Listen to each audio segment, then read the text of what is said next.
Même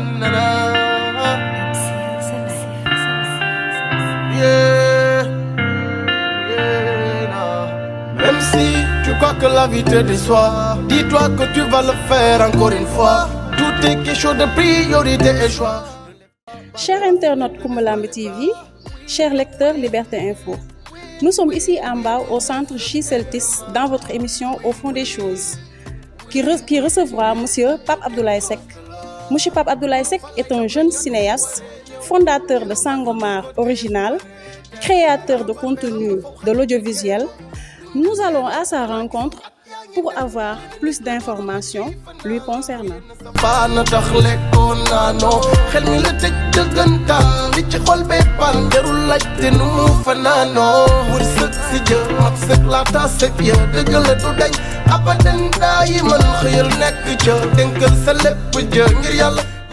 Chers internautes, comme on vous l'avait dit tantôt, nous sommes ici avec M. Pape Abdoulaye Seck, cinéaste et fondateur de Sangom Art Original. M. Seck, bonjour. Bonjour, madame. Vous êtes cinéaste, vous êtes fondateur de Sangom Art Original. Aussi, vous avez participé à plusieurs séries et téléfilms comme Golden avec Marodi. C'est quoi Sangom Art Original et quel est le projet? Sangomar Original, c'est une boîte de production qu'on a fondée avec des amis. Sangomar qui tire son nom de l'île de Sangomar, dans les îles du Saloum. Et ce qui m'a beaucoup plu dans ce nom, au-delà de l'affection personnelle que j'ai pour les îles du Saloum, pour être de Mbao, bien sûr, c'est le fait que tout de suite, c'est une île qui a été mythique pendant longtemps, qui n'a pas été forcément habité. Et en faisant des recherches, je me suis rendu compte que Sangomar, ça veut dire le village des ombres, Manam, de Kouayou, Takanderi. Et en revenant un peu à mon métier, c'est un métier de lumière et d'ombre, et aussi au fait que Féminin c'est un héritage quelque part, héritage, donc ça Takanderi. Et on s'est dit, ça pouvait être vachement intéressant justement de concevoir ces films comme étant des ombres pour nous. Et Sangomar, qui veut dire le village des ombres, donc c'est le village de tout l'héritage qu'on est en train de construire pour les générations à venir. Voilà. Et quel est votre projet? En soi, c'est une maison de production, si on veut dire, mais moi, je conçois Sangomar comme une incubation. Une incubation qui, non seulement peut aider les gens à faire des films, mais aussi peut aider les gens à se construire dans ce métier qui est le cinéma, qui est un métier très riche humainement parlant, parce que c'est pas juste des idées et des rêves qu'on développe, mais c'est tout un idéal de société avec une projection sur dëkk bi nan lañ bëgg mu demee wala nan lañ war a mën a taxawee en tant qu'Africain pour constituer benn réel contre-pouvoir par rapport à toute cette nouvelle colonisation des imaginaires de par l'image et le son. Voilà. Machallah. À ce que je sache, vous êtes créateur de contenu de l'audiovisuel. Parlez-nous un peu de votre rôle dans un film. Moi, je suis scénariste, je suis réalisateur, je suis producteur. Je suis souvent DOP, donc directeur de la photographie, depuis bientôt 2 ans maintenant. Et mon rôle en soi, en tant que réel, parce que j'ai une formation de réalisateur-producteur à l'ESA Marrakech. Donc en tant que réalisateur, j'ai un peu un rôle de chef d'orchestre. Donc le chef d'orchestre, c'est celui qui n'a pas forcément d'instrument entre les mains, mais qui fait que tous les instruments qui jouent dans une certaine harmonie. Donc on est sur ce plateau, il y a différents éléments en plus des acteurs, et tu as une équipe avec toi, tu vas orienter par rapport à sa vision, par rapport à sa guise, par rapport à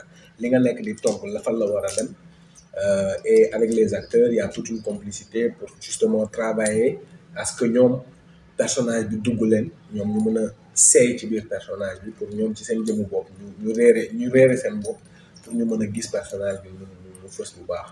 Donc en quelque sorte tu es un peu le maestro, mais derrière toi il y a ton premier assistant qui est le chef du plateau, et au-dessus de toi tu as le producteur qui peut trouver un dispositif pour mettre à côté un showrunner pour justement t'aider à l'organisation globale de tout ça, mais n'empêche, tu restes le garant de la vision artistique du produit. Voilà. Merci. Avez-vous déjà réalisé des séries par vous-même? Si oui, lesquelles? On peut citer Golden, déjà. Il y a aussi Wallabok, sur lequel j'ai travaillé et qui a eu le prix meilleure série africaine. Donc, j'ai été réalisateur aussi sur Wallabok. Avec Sangomar, on a produit Commissariat 221 qui va sortir en 2022, une série courte. Donc, on a déjà tourné toute la saison et la post-prod normalement tire à sa fin, Inch'Allah, le 29 décembre. Et à côté aussi, j'ai tourné un pilote d'une série sur la Dior, dont je ne peux pas donner plus d'éléments que ça. Voilà. Merci. Vous avez travaillé avec Marodi dans Golden, comme vous l'avez dit. Travaillez-vous ensemble jusqu'à présent? Sinon, pourquoi cette rupture? Bon, en soi, moi, je suis en freelance. C'est-à-dire, une espèce d'électron libre là. Et j'ai pas de barrière. Donc, si on veut dire. Et ma collaboration avec Marodi date de fin 2018, disons décembre 2018, jusqu'en juillet-août 2019. Non, c'est fin 2019 jusqu'à juillet-août 2020. Ou peut-être que je me trompe, mais en soi, c'est pas loin de ça. Mais voilà, c'est-à-dire, j'étais engagé sur un projet, pas en tant qu'employé de Marodi, mais j'étais engagé sur le projet Golden. On a travaillé sur l'écriture pendant presque 3 mois, tout en parallèle travaillé sur les castings, avec bien sûr les équipes de Marodi et tout. Et après avoir travaillé sur ce projet, quand le contrat était fini, il fallait passer à autre chose. Je suis naturellement passé à autre chose, avec beaucoup de choses qui ont été dites derrière, parce qu'ils disaient qu'il y avait du conflit et tout. Mais moi, alhamdoulilah, Baïnias defar na ba togg naa sama bopp ci lépp luy conflit, donc du ma taxaw foofu. Et avec Marodi, ça a été une belle collaboration, quoi qu'on dise, parce que mon école cinéma la jàng avec des règles et des codes qui sont assez rigides. Et métier mi depuis 1895 ba tey ñu xalaatee ko nennali bu ñu ñëwee rek war a dem ci modèle yu bees, ça peut être perturbant. Mais c'est des modèles qui marchent pour l'Afrique, parce qu'effectivement en Afrique, il y a pas forcément un dispositif de fonds qui permettent de financer régulièrement les projets. Et Marodi a réussi juste à trouver un nouveau modèle qui est totalement axé sur les placements de produits. Maintenant, c'était un modèle très complexe pour moi, parce que ça te pousse à tourner au jour le jour et parfois passer toute une nuit, ou pas toute une nuit même, genre gagner ce que 8 heures, ni se galer le lendemain à 9 heures du matin. Et c'était très, très épuisant à un moment donné. Et voilà, l'oliop, beaucoup de aussi. C'était un modèle qui était compliqué pour moi. Après, voilà, bidem joté tamit dem nga ñu ko samp sa mbiru bopp. Mais Terraoul Taï, par exemple, Sangomar peut naturellement collaborer avec Marodi, tout comme pas Abdoulaye Seck peut continuer à collaborer avec Marodi, parce que sur toutes les productions qu'on fait, il y a ce qu'on appelle la coproduction. Man samay projet yenn yi kaaw ay boîte de prod dañuy contacter depuis kaaw pour jéem a dugg ci projet yi. Maintenant, rapport yooyu c'est intéressant parce que ñoom ils viennent avec un certain fonds ainsi de suite. Mais man, je suis quelqu'un qui prône beaucoup ñun aussi ñuy def ce qu'on appelle la coopération ou la collaboration sud-sud. Et donc Sangomar jot na liggéey ak ay boîte de production comme Armada, jot na liggéey ak ay boîte de production comme MTN ak ñeneen. Donc pour moi, li am solo réellement mooy nekk sur une dynamique de collaboration, parce que ce n'est qu'ensemble dañuy am doole. Pas ku nekk ci sa bopp di jéem a fëgg sa bopp jàpp ne yow yaa fi nekk te xam ne bés boo deewoon ñu ne la doo dara doo yëngatu. Merci, M. Seck. Maintenant, nous allons passer à la page pub avec boutique américain de M. Assila et frères en face clinique Radda de Rufisque.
Nous vous rappelons que nous sommes toujours avec M. Pape Abdoulaye Seck, fondateur de Sangomar Original.